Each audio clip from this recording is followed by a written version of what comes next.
Good morning, students. Today we will continue our chapter Fundamental Rights, Duties and Directive Principles of State Policy with our next fundamental right, which is very, very important, a right to constitutional remedies.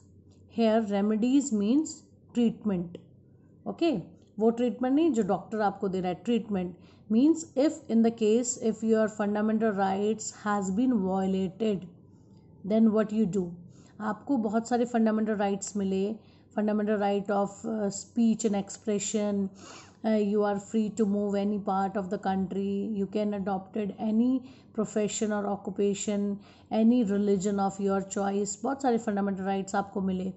But ये fundamental rights दिए जाने का फ़ायदा तभी है जब हमें इनके अगेंस्ट प्रोटेक्शन मिले.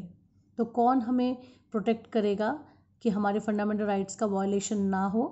फॉर एग्जांपल, आपको फंडामेंटल राइट है you can move any part of the country, you are free.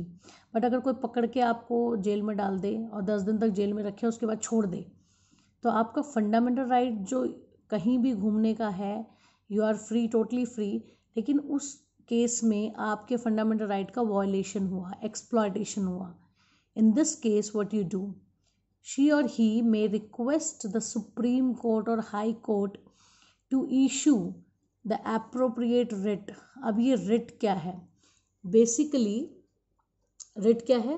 writ आप कह सकते हो an order issued by an authority, means letter of law issued by the Supreme Court under its seal to the official to act to do something on it. अगर आपके खिलाफ कोई violation होता है, आपके फंडामेंटल राइट को कोई exploit करता है, तो आप जो सुप्रीम कोर्ट है उसके अगेंस्ट एक रिट इशू करेगा.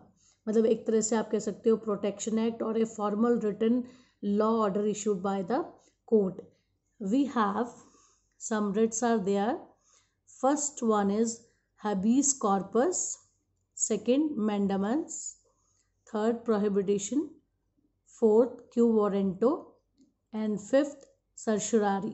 Okay, these are the writs issued by the Supreme Court against the protection of our fundamental right, which is known as right to constitutional remedies. अब क्या है, basically fundamental right protect the citizen, हमारी सुरक्षा भी करते हैं fundamental rights, और जो रिट्स हैं ये भी प्रोटेक्ट करते हैं against the misuse of power by the government और सम इंस्टीट्यूशन और इंडिविजुअल. कोई भी आपके अपनी पावर का गलत इस्तेमाल करके आपके फंडामेंटल राइट को वायलेट नहीं कर सकता. That is why fundamental rights are justiciable and are protected by court. सिर्फ फंडामेंटल राइट दे देने से काम पूरा नहीं होता, उसको प्रोटेक्शन भी चाहिए. उसके अगेंस्ट प्रोटेक्शन हमें कौन दे रहा है? Court. That is why fundamental right are justiciable. अब in case if a fundamental right is violated, what do you do?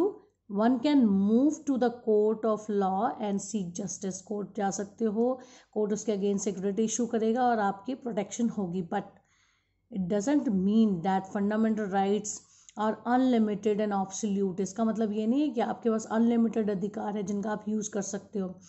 The constitution has imposed some restrictions to check the abuse of these rights, and the state is also allowed to impose some restrictions in the interest of public order, decency or morality. Public order, public principles of good and bad, morality को वो ध्यान में रखते हुए state जो है वो आपके ऊपर restrictions भी लगा सकती है. Okay, if you want to read the writs in detail with the help of do you know, you can read this 5 writs. Okay, now what are these restrictions on fundamental rights? किस तरह की restrictions supreme court लगा सकता है या state government लगा सकती है, सेंट्रल गवर्नमेंट लगा सकती है? Our fundamental rights are not absolute or unlimited. Some restrictions are imposed upon them. कुछ restrictions लगाई जा सकती हैं, कुछ limitations हो सकती हैं हमारे fundamental rights की. To protect the public order, morality, sovereignty and integrity of India. देश की एकता अखंडता को बनाए रखने के लिए पब्लिक को किसी तरह का नुकसान ना हो, मॉरलिटी प्रिंसिपल्स के अगेंस्ट ना हो, वैल्यूज़ और प्रिंसिपल्स को ध्यान में रखकर some restrictions are there. For example, first, to prevent spread of infectious disease the free movement of the people can be restricted. इसका तो लाइव एग्जाम्पल आजकल आप देख रहे हो अंडर कोविड-19. भाई इसको ये फैलने से रोका जा सके तो the free movement of the people can be restricted under lockdown period. Lockdown period में क्या किया गया था, हमें ये कहा गया था कि आप अपने घर से बाहर निकलें तो मतलब सिर्फ जहाँ पे कंटेनमेंट जोन है, जहाँ पे रिस्ट्रिक्शंस हैं, वहाँ पे लोगों के आने जाने पर भी बैन कर दिया गया था लॉकडाउन पीरियड में. तो वो क्यों था, हमें we have the fundamental right to move any part of the country. कहीं भी हमें आने जाने का अधिकार है, लेकिन जब कोई इन्फेक्शियस डिजीज़ फैला हुआ है तो उस कंडीशन में द स्टेट गवर्नमेंट और the central government will allowed to impose some restrictions. Okay, next है freedom to practice any profession. आपको एक फंडामेंटल राइट है, you adopt any profession of your choice, any occupation. कोई भी काम आप चूज़ कर सकते हो. बस इसका मतलब ये नहीं है, doesn't mean to take up gambling, smuggling, hoarding और any other profession. ऐसा इलीगल काम आप अडॉप्ट नहीं कर सकते, आप जुआरी नहीं बन सकते, आप स्मगलिंग नहीं कर सकते, आप किसी सामान को होर्ड इकट्ठा नहीं कर सकते. ये सब इलीगल है, which is very very injurious to the society, जो सोसाइटी के लिए काफ़ी घातक साबित हो सकता है.